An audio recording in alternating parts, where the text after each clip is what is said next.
അച്ഛൻ പിന്നെ പുറകെ ഒറ്റ പറപ്പിക്കലായിരുന്ന. എന്റെ അച്ഛമ്മേ, നമ്മുടെ വണ്ടി കണ്ടതും ഇവരൊക്കെ സ്പീഡ് കൂട്ടിയെന്നേ. പിന്നെ ഞങ്ങള് ചേസിങ് ഡ്രിഫ്റ്റിംഗ് ഒക്കെ ഇട്ട് ആകെ ബഹളായി. അവിടെ ചെന്നിട്ട് ഈ മുണ്ടും മടയെ കുത്തി അച്ഛനൊരു ഒറ്റ ഇറക്കം അങ്ങ് ഇറങ്ങി. അല്ല അപ്പൊ ഫൈറ്റോ പുലിമുരുകന്റെ ലാലേട്ടന്റെ പോലെയായിരുന്നു, നല്ല ചവിട്ടും. എടാ സഞ്ജു, എനിക്ക് അവളെ ഉടുപ്പിന്റെ വള്ളി രണ്ടും പിടിച്ച് പൊട്ടിച്ചൂടായിരുന്നടാ. അവളുടെ ഉടുപ്പ് ഞാൻ പിടിച്ചില്ല, പക്ഷെ ഇവളെ പിടിച്ച് അവളൊരു കോലം കെട്ടി വരുത്ത്. രണ്ട് വള്ളിയും പിടിച്ചു കൃഷ്ണ, നീ ശരിക്കും കൊടുത്തോടി? പിന്നെ അല്ല, ശരിക്കും നമുക്ക് കൊടുത്ത്. അതിനിടക്കെ ഏതോ ഒരു പാവം കള്ളുവിടെ വന്ന കറി അവരിട്ട് അച്ഛൻ പൊട്ടിച്ച്. ഇത് പൊട്ടിച്ചില്ലേടാ നീ? ഇത് പൊട്ടിച്ചില്ലേ നീ? കൊണ്ട് വെക്കല്ലേ നീ എന്നെ കൂട്ടണം. ഇത് ഈ വളം കിട്ടൂല. അവളെ പൊട്ടിച്ചവന് ഇത് എന്തിനാ താഴെയിട്ടത്? നിങ്ങൾ നിങ്ങളുടെ അച്ചാച്ചന്റെ പേരങ്ങ് നിലനിർത്തിയല്ലേ? പാപ്പാടി എന്ന് പറയുന്ന വീടിനെ കുറിച്ച് നാട്ടുകാർക്ക് ഒരു ബഹുമാനം വന്നിട്ട് ആ ഗേറ്റ് അടക്കാൻ നാട്ടുകാർ കുറച്ച് പേടിക്കൂനി. ഇത് വെച്ച് അവളെ എനിക്കൊന്നും ഉണ്ടാക്കി തരത്തില്ലെന്ന് അമ്പടി. ഞാനേ ഈ തേങ്ങ വെച്ച് നല്ല കാന്താരിമുളകും കൂട്ടി നല്ല ഒന്നാന്തരം ഒരു ചമ്മന്തി ഉണ്ടാക്കും. ഒരു ശകലം പോലും ഞാൻ ഒക്കെ കൊടുക്കത്തില്ല. അയൽപക്കക്കാരെ ശാപം മേടിച്ച മുതലാ, അതുകൊണ്ടാ ചീഞ്ഞു പോയത്. ചമ്മിപ്പോയല്ലമ്മേ.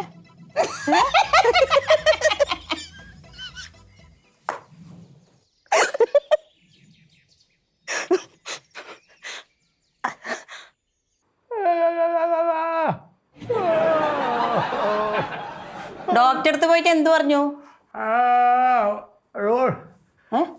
റോഡ് കനാൽ ചെയ്യണം. എന്നാ പിന്നെ അത് കൈയോടെ ചെയ്തുകൂടായിരുന്നോ? എനിക്ക് തോന്നി ചെയ്തു തരാൻ വേണ്ടിട്ട്. ഇതാ ഞാൻ നിങ്ങളോട് ഒന്നും പറയാത്തെ. ഒന്ന് പറഞ്ഞ രണ്ടാമത്തെ നിങ്ങൾ അച്ഛനെ പറയും. കഴുതേ, നാളെ ചെല്ലാൻ പറഞ്ഞു, നാളെ ചെയ്തു തരും. അയ്യോ പ്രാണം പോണേ. പൈസ ഉണ്ടാ ചെയ്യാൻ? നീ തരുവോ ചെയ്യാൻ? എനിക്കറിയാം പൈസ ഇല്ലാത്തോണ്ട് നിങ്ങൾ ഇത് ചെയ്യാണ്ട് വന്നേ. പല്ലുവേദനക്കാരും കഷ്ടമാണല്ലോ നിന്റെ വായിൽ നിന്ന് വരുന്നത്. അയ്യോ, ഇതിലും ഭേദം പല്ലില്ലാതിരിക്കുകയായിരുന്നു. നാളെ ചെയ്യാന്ന് പറഞ്ഞോ? നാളെ ചെയ്യും.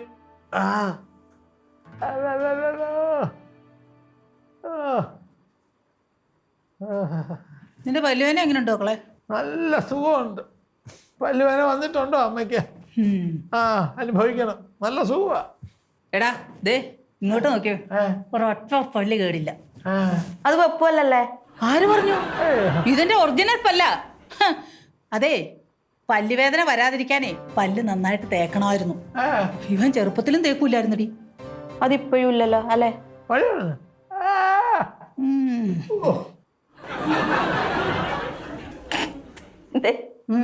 കണ്ടില്ലേ വേദന എടുത്തോണ്ടോ പറഞ്ഞോട്ടോ. എന്റെ പല്ലിന്റെ കാര്യം ഓർത്ത് ആരും വിഷമിക്കണ്ട, അത് ഡോക്ടർ ശരിയാക്കി തരും. എടാ നിന്റെ ആ കേടായ പല്ലെല്ലാം പറിച്ചു കളഞ്ഞിട്ടേ സ്വർണ്ണപ്പല്ല് വെക്ക്. അത് അടിപൊളിയായിരിക്കും. അമ്മ പൈസ തരുമോ? എല്ലാ പല്ലും പറിച്ചു കളഞ്ഞ് സ്വർണ്ണാക്കാമേ. എടേ ഇവന്റെ അച്ഛനെ മൂന്ന് സ്വർണ്ണപ്പല്ലുണ്ടായിരുന്നു. അങ്ങേര് അതും വെച്ചുള്ള ചിരി കണ്ടാലുണ്ടല്ലോ എന്ത് രസമായിരുന്നറിയോ. അമ്മേ, അത് ഈ കാലഘട്ടത്തിലായിരുന്നെങ്കിലുണ്ടല്ലോ കള്ളന്മാരെ അടിച്ചിട്ട് ഞങ്ങൾ എടുത്തോണ്ട് പോയാലേ.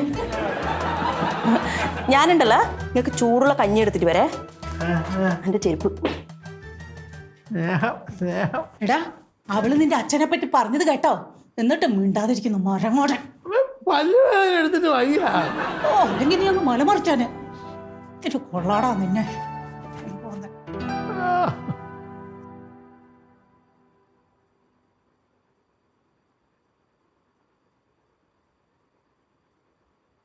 എന്തൊരു ഭംഗിയാലേ പൂനെ കാണാൻ. സുന്ദരി മണി.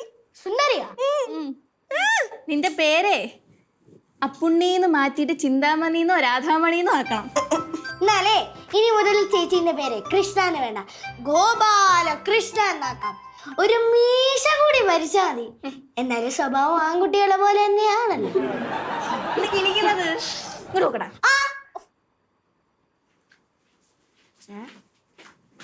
സഞ്ജുടാ നോക്ക്. എന്താടാ എന്റെ ഒരു എർത്തൽ പ്ലാൻ എന്ന് പറഞ്ഞ ബുക്ക് കാണുന്നില്ല. അത് ഇവിടെയാണോ ഇരിക്കണേ? അത് ഇവിടെ ഇരുന്നൂടാ. നീ എല്ലാം കൂടി നിങ്ങൾ നനങ്ങുന്നല്ലേ എപ്പോഴും. നിന്റെ ബുക്ക് നോക്കണമെങ്കിൽ നിന്റെ റൂമിൽ പോയി നോക്കണം. എന്തോന്ന് എന്റെ റൂം നിന്റെ റൂം എന്നൊക്കെയാ? ഇത് എന്റെ റൂം തന്നെ കേട്ടാ. എന്റെ റൂം എന്നാ ഇത് ഞങ്ങളുടെ റൂമാ. എന്റെ ഔരാദ്യം കൊണ്ട് മാത്രം നീലങ്ങാടി ഇവിടെ കണ്ടു കളയാടാ. അതെ അതെ ഔരാദ്യമല്ല ഔദാര്യം. എന്നെ കൂടുതൽ പഠിപ്പിക്കാണെന്ന് വരണ്ട കേട്ടോടി. ആരും എന്ത് ചുമ്മാ ഇറങ്ങി പോണം. നാളെയല്ലോ നിങ്ങളുടെ കൂടെ ഇരിക്കാൻ. നീ ഇറങ്ങി പോടാ. പോടിയും ഒരു കാര്യം നോക്കട്ടെ, ചേട്ടന്റെ ബുക്കിന്റെ പേര് പ്ലാന്റ് ആൻഡ് ട്രീ അല്ലേ? പോടി. കണ്ട അഹങ്കാരം കണ്ടോ എന്താ പറഞ്ഞിട്ട് പോയി ഔരാദ്യൊന്ന് ശരിയായി കൊടുക്കാടി. എന്താണ് എന്നെ കാണാൻ ഭംഗിയില്ല. എന്തൊരു അഹങ്കാരം, ഒരു ബുക്ക് കാണാതെ. അത് ശരിയാക്കി കൊടുക്കാം നമുക്ക്. വൃത്തിയുടെ ചെക്കൻ. ഇവന്റെ സ്വഭാവം തന്നെയാണ് അവന്റെ. Hello hello hello hello. ഇല്ല വെറുതെ പറഞ്ഞ